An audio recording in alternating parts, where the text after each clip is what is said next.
La tierra es y sigue siendo una de las principales razones por las cuales nunca ha habido ni habrá paz en Colombia. El problema de las tierras en Colombia tiene un trasfondo y es así de dramático. Más del 70% de los predios ocupan el 2% del territorio nacional y tienen menos de 5 hectáreas, mientras que 2% de los predios ocupan el 73% del territorio y están calculados en más de 1000 hectáreas. Esto significa que pocas manos son dueñas de casi toda Colombia, lo cual nos convierte en el país con la peor distribución de tierras de toda Latinoamérica. El tema es tan sensible que cualquier reforma que se haga va a chocar con los intereses de grandes terratenientes que son pocos pero muy poderosos y que no quieren cambios en las reglas de juego. Pero si no solucionamos este problema, no tendremos paz ni mucho menos equidad y veremos nuestras vías bloqueadas todos los años por indígenas y campesinos que le reclaman al Estado, con razón, que les garantice lo mínimo para subsistir.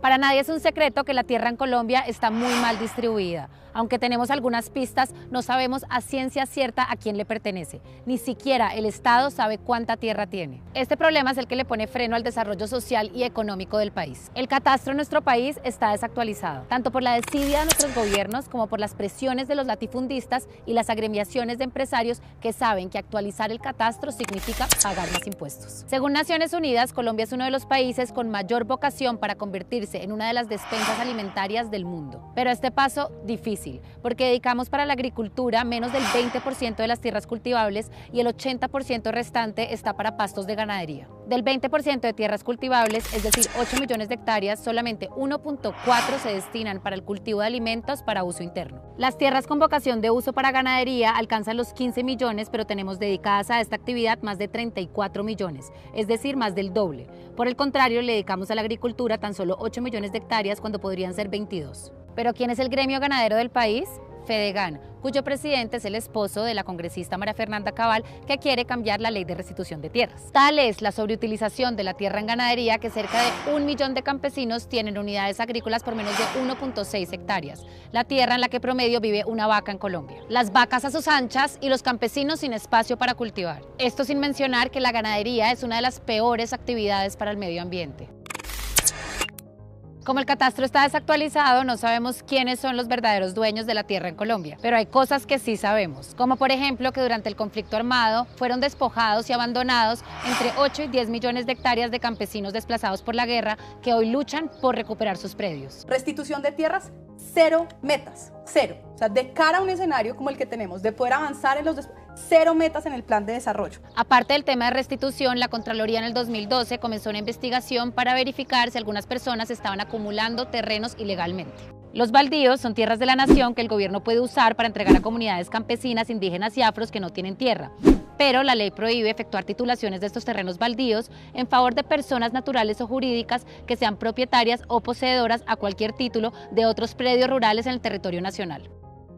Lo que dice la Contraloría General en este informe es que se han detectado irregularidades o presuntas irregularidades en la venta de al menos 322 predios de origen en baldío que suman 123.000 hectáreas. 123.000 hectáreas es 23 veces la isla de San Andrés. Pero además el organismo ha publicado una lista de 33 casos de presunta acumulación irregular de predios y en esa lista aparece en primera fila la hacienda El Ubérrimo. El Ubérrimo es la finca de Álvaro Uribe Vélez. La hacienda del presidente Uribe también se benefició de subsidios no reembolsables aprobados por el Ministerio de Agricultura cuando el jefe de esta cartera era Andrés Felipe Arias, quien junto a Uribe firmó el decreto que le dio vida al distrito de riego Mocarí. De los 15.965 millones de pesos que costó este programa, 3.297 millones se destinaron para el Ubérrimo. Es un hecho que el Estado tiene que invertir para que la tierra en Colombia pueda ser productiva, pero no se puede gastar la plata en la finca de Álvaro Uribe Vélez y en la de los grandes terratenientes amigos del expresidente,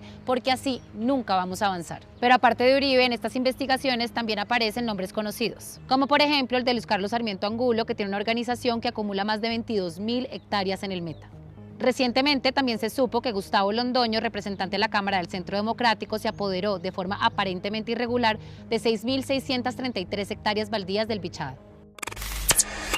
Gustavo Petro propuso una solución al problema de la tierra en Colombia, invocando la Constitución política que dice que la propiedad privada es una función social que tiene obligaciones. La mismísima de Alfonso López Pumarejo, que es poner un impuesto. un impuesto por la improductividad de la tierra. Hay formas de hacerlo técnicamente. Y entonces, para no pagar el impuesto, deciden es venderla.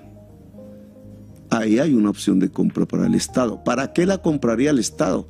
No para fundar empresas estatales, como dicen las malas lenguas, produciendo aguacate o cosas por el estilo, no, para entregárselas a los campesinos, a los pequeños y medianos productores que tengan vocación agraria. Esta propuesta hizo que le cayera el mundo encima, acusándolo de querer expropiar las tierras en Colombia. El doctor Gustavo Petro, con su amenaza expropiadora chavista, quiere sacarme del sector agropecuario. Pero al doctor Uribe se le olvida que cuando fue presidente propuso una ley que se cayó por inconstitucional y que decía: cuando el propietario no acepte expresamente la oferta de compra o cuando se presume su rechazo de conformidad con lo dispuesto en el inciso segundo del numeral 5 del artículo 135 de la presente ley, la unidad procederá a ordenar que se adelante el proceso de expropiación.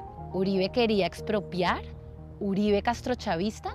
El problema con las expropiaciones del presidente eterno es que ya sabemos que no serán en favor de los más pobres. El que de verdad manda en Colombia, Álvaro Uribe Vélez, llamó esta semana a la Directora Nacional de Tierras a darle órdenes de cómo disponer de la tierra de los indígenas en Caldas y Cauca para favorecer a sus amigotes. Bueno, presidente, usted me da 2 minutos fuera del micrófono. No basta con ponerse la mano en el corazón, es hora de pasar a la acción. Presidente Duque, si quiere pasar a la historia, traicione a su jefe y comience por impulsar una reforma agraria de verdad. El acuerdo de paz le da bastantes luces de cómo hacerlo. Como dice Jesús Abad Colorado en su exposición fotográfica sobre el conflicto armado y que todo el mundo debería ver: con frecuencia se nos olvida que los campesinos que en las montañas y en las veredas producen nuestros alimentos y conservan los bosques son quienes han puesto sus hijos para todos los ejércitos, han perdido la tierra y perdido la vida y han sido humillados y ofendidos.